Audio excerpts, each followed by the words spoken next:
Pawulo yandikiye Tito mu cente cya mbere igice cya 4 umurongo w'indwi be n'umunani, wimenyereze kubaha Imana.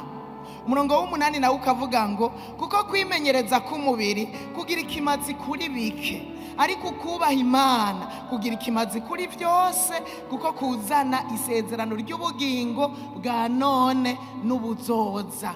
Kuduga kwikoreje n'amaguru ukagaruka ukaja mu kabetsi n'amaguru ukaja hehe n'amaguru ukimenyereza hehe mu biki ni vyiza, ariko bigira ikimazi kuri bike. Ariko kubaha Imana ni ikintu ca mbere kigira ikimazi kuri byose, kuko ngo kuzana isezerano ry'ubugingo bwa none n'ubwa kazoza.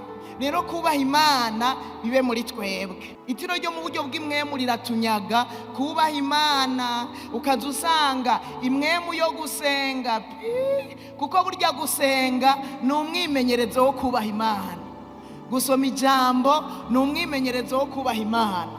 Rero itiro ryo mu mwemu rinyaga abantu gusenga, ugasanga inyota yo gusenga yagiye. Burya iyo utagisenga, icyo ni ikimenyetso novuga ngo simusiga cuko imigenderanire n'Imana yatakaye, kandi uca uvyumva yuko no kubaha Imana bica bibangamirwa.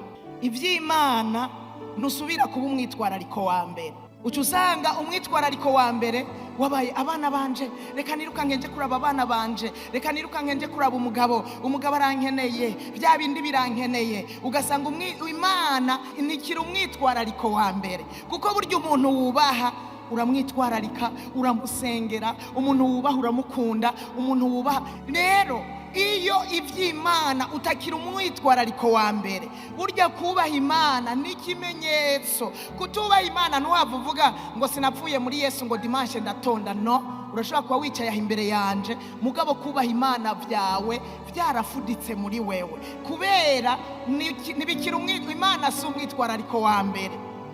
Imana si umwitwarariko wa mbere, ibikorwa by'Imana si umwitwarariko wa mbere.